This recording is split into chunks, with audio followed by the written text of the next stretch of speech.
Hi guys and welcome to my YouTube channel. If you're new here, hi, my name is Neha and I make videos related to books. And today's video is a ranking video, part 2. So this video is basically a continuation of my previous video, tier ranking all my recent reads. And when I say recent reads, I mean recent reads from the last quarter of 2022.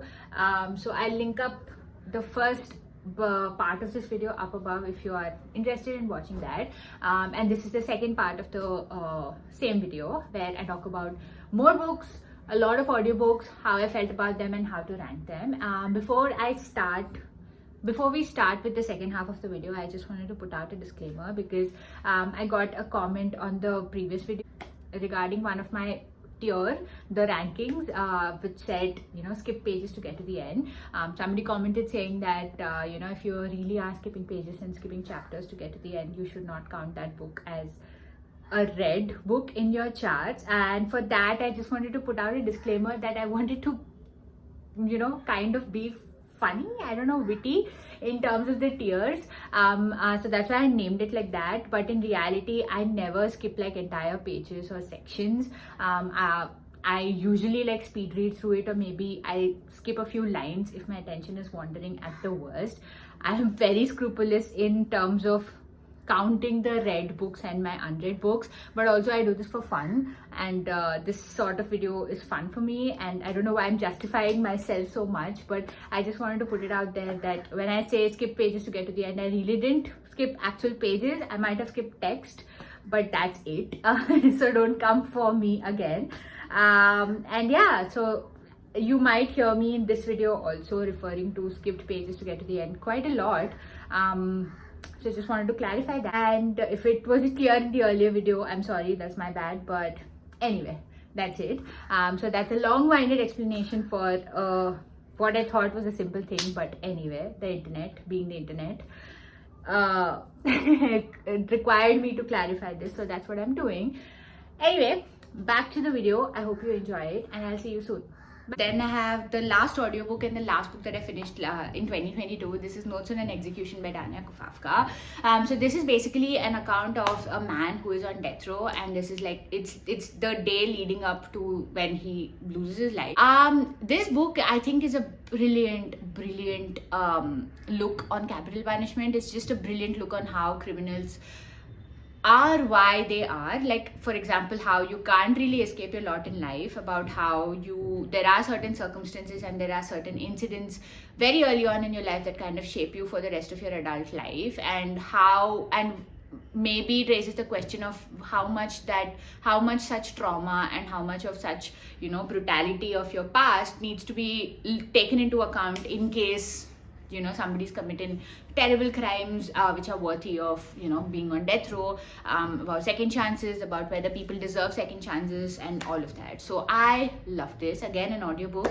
I feel like I'm very much in a flavor for audiobooks these days, and I really loved listening to this. It was heartbreaking, it was painful to read, it was painful to listen at parts, but it was also very hopeful almost in a way. So I really enjoyed it, and I think it's a brilliant book. So I'm gonna rate it sheer perfection. I really loved it. So yeah, let's move on. Another audiobook.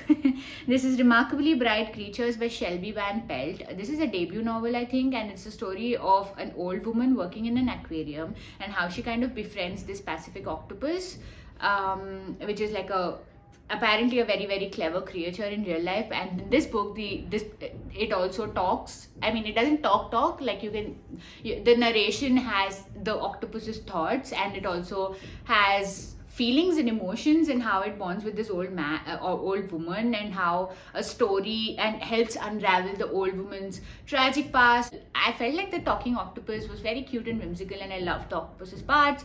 I also loved the old woman's parts, but there is a character in this book who's, I think, a 30-year-old man who's just made to be this extremely petulant, extremely irritating person that I just hated whenever his scenes came up, and I just hated his interactions with everybody else, and I just hated how big of a part he had to play in this book. And because of that, I couldn't wait for the book to be over. I guessed pretty much all the plot points, and I was not surprised when they were revealed. So that's why because of that character and because of how predictable it felt to me, I am going to rate this skipped pages to get to the end, because honestly, I think it's more of a 2.5 star read. I think I'm gonna actually demote it to not my jam, because yeah, it was definitely not my jam. So moving swiftly on, the next book is Sea of Tranquility by Emily St. John Mandel. Again, an author that I think I will read anything that she comes out with, because I love how atmospheric her books are. Like, I love picking up her books and diving into them and forgetting the world for a couple of hours. I think she's really great at doing that, and this is kind of like a time travel science fiction book that I don't want to explain the plot of, because I'm vague on the details, and also B, I think the best way to discover this book is to actually fall right into it. I liked it, but I also think this is my least favorite of the 3 books of Emily St. John Mandel I've read so far, because I felt it was very forgettable, clearly, because I don't remember a lot of the book right now, and it was just okay. There were a few aspects of the time travel that I enjoyed reading. There were a few aspects I was very confused with, because again, sci-fi is really not my genre. But overall, I think a pleasant enough book to give it a read. So I'm gonna rate this skipped pages to get to the end, because I feel like I did that when reading it. So yeah. The next one, another audiobook. This is Claire Keegan's Small Things Like These. This was shortlisted for the Booker Prize, and that's why I picked it up. And it's a very short audiobook also. I think I finished this in a couple of days in the gym. This is a story of a man who's like a coal manager, and it's Christmas and it's busy, and it's his busiest season. I think this is set in 1980s or 1990s in a small Irish town. And Ireland, apparently back in the day, used to have this system of basically, the church used to take in babies of single mothers. Like, if women fall pregnant, they get sent off to like these convents or churches or whatever. They give birth, and the nuns take these children and like get them adopted by people overseas, or people, couples in, like Catholic couples across the globe or something like that. So basically, the story is about this man who discovers that this is happening in a nearby church or convent, and how it is like a complicit secret throughout the town, and he decides to take an action which could potentially change and upend his entire life. The book stops at him taking the action, and we don't know what the aftermath is, but I think we can pretty much guess what the aftermath is once you listen to this book. Love this book. Such a small book, such a mighty punch. I mean, it was just so effective. Like, just the title itself, Small Things Like These. Small things like these could so much impact anything and everything in your life, I think. And that's the essence and the message of this book. It is very quiet, but it's very powerful. Love this book. And I'm so glad that people got to discover it thanks to the shortlist. So yeah, I'm gonna rate this again. A 4-star, but it's more like a 4.5-star again. So it is best read on an airplane. So yeah, again, a book that you can actually finish on an airplane. So yes. Then I have a collection of short stories, Telugu, the best stories of our times. This is a collection of Telugu translated short stories. I am Telugu. My mother tongue is Telugu, and I picked this one up to get a flavor of home and all things dear and near to my heart. And I did get a flavor of it. But I think halfway through the book, a lot of these stories are focused on like the rural areas, which is not essentially my experience, my life experience. I grew up in a very urban area. So while I appreciated the flavor of home and the tang of Telugu food and Telugu language and culture, I did fall out of it in the second half. Yeah, I think it was a great collection, but maybe could be edited better in terms of the diversity of the books, diversity of the stories. So yeah, I'm actually rate this 3 stars, because I did skip pages to get to the end. So yeah. Then I have The Education of Yuri by Jerry Pinto. This is a Mumbai book, and it's the story of this young boy who goes to college, and it's like his coming of age, how he discovers his sexuality, he discovers his friends, his community, how he builds this small little universe for himself. And it's a book set in the 80s in Mumbai, and it just feels so atmospheric. It's a very, very atmospheric book, and I loved my time with this. I enjoyed the hell out of it. I think I read this in 2 days probably, and I just could not put it down because it just had so many like Mumbai references that I get now. It just had so much like heart. It is such a classic tale, but such a universally liked tale. Everybody comes of age. Just the joy of discovering your own community, your own friends, discovering yourself for the first time. Like when you read it, you read it with a sense of nostalgia, and I loved it. I couldn't keep it down.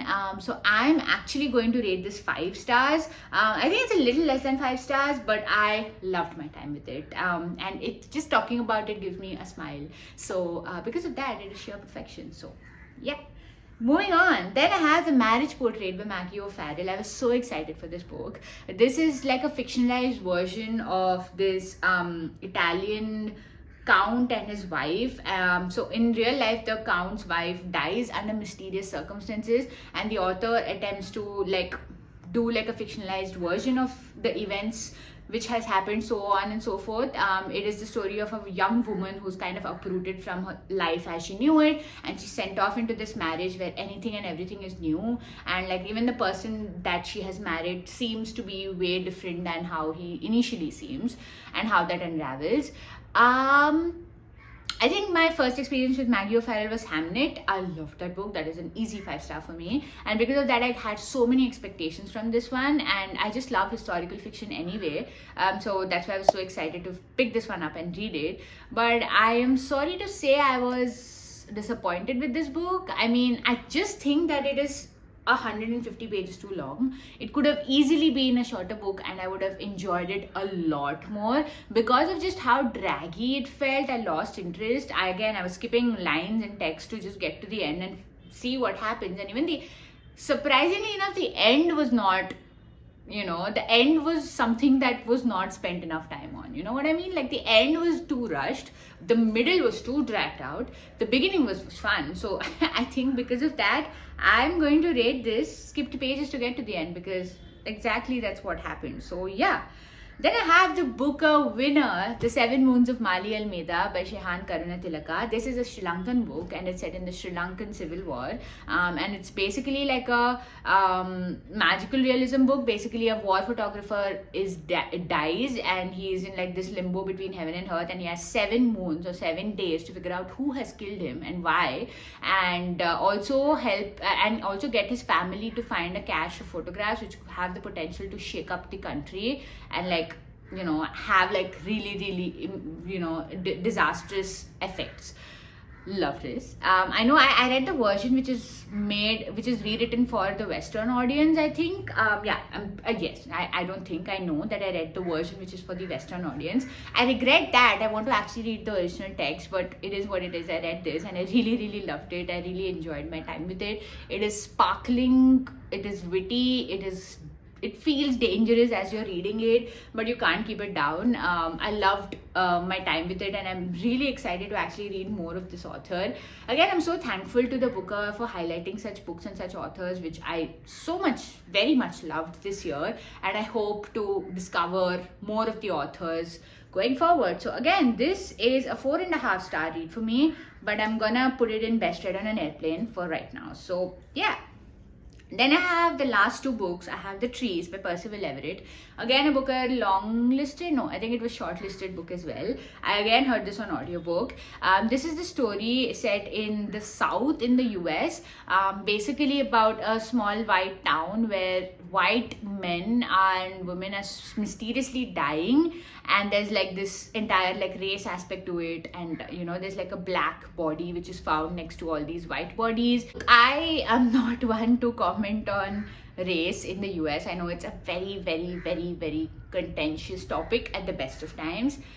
I did not enjoy this book. I am sorry. I felt it was too gimmicky. I think the subject matter should have and could have been dealt with so much more panache, so much more expertise. I thought the handling of it was very clumsy. I was also listening to the audiobook, and just the choice of the audiobook narrators with all of these gimmicky accents of like rednecks and all these like Trump supporters was just very cringy. And also how the author chose to write these dialogues about these white people, about these ignorant white people who voted for Trump and all of this. I don't know. I just felt it was playing into more cringy than actual, like, conversational literature, so to say. So I didn't enjoy this. I'm actually going to rate this 2 stars, as not my jam. It really was not my jam, but I know there are a lot of people who liked it. So yeah, last one. It is We Spread by Ian Reid.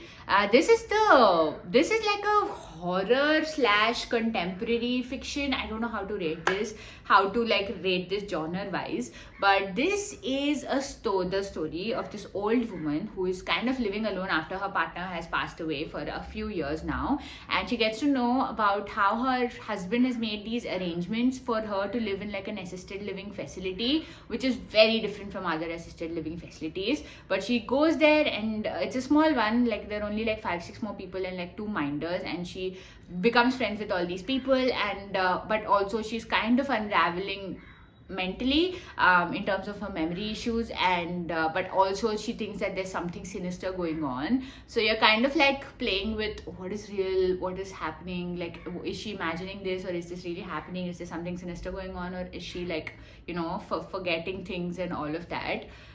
This book, I mean, Ian Reid, I feel, is so brilliant at writing these like horror books which have such a more deep theme going on, deep and dark theme going on. I remember reading I Am Thinking of Ending Things, and there are no jump scares to scare you, but the overall message was enough. And the same with this book. It is such a good look into aging, about the fear of aging that I think a lot of people have, about how old people are treated in our society, and just how all these assisted living facilities and all of this, just how much they have the potential to prey on these sort of people. So yeah, I think more than the jump scares, just the thoughts that it leaves you with are scary. They're really scary thoughts, and I mean, it's wrong to say that I love this book, but I think it's a brilliant book. So it's just, it is so good. So I'm gonna rate this best read on an airplane. Again, this is a 4.5 star read for me, but since I don't have a tier for that, it's best read on an airplane. Love this. Definitely check it out. It's all my rankings for my recent reads in the last few months. I hope you enjoyed this video. I know it's a very long one. I don't know how I'm gonna edit this, but let's see. I loved rethinking about all the books that I've read in the past months, and I feel motivated to pick up a new book. Let's see how that turns out. But yeah, if you're still around, thank you so much. I hope you've had a very happy new year, and I'll see you very soon.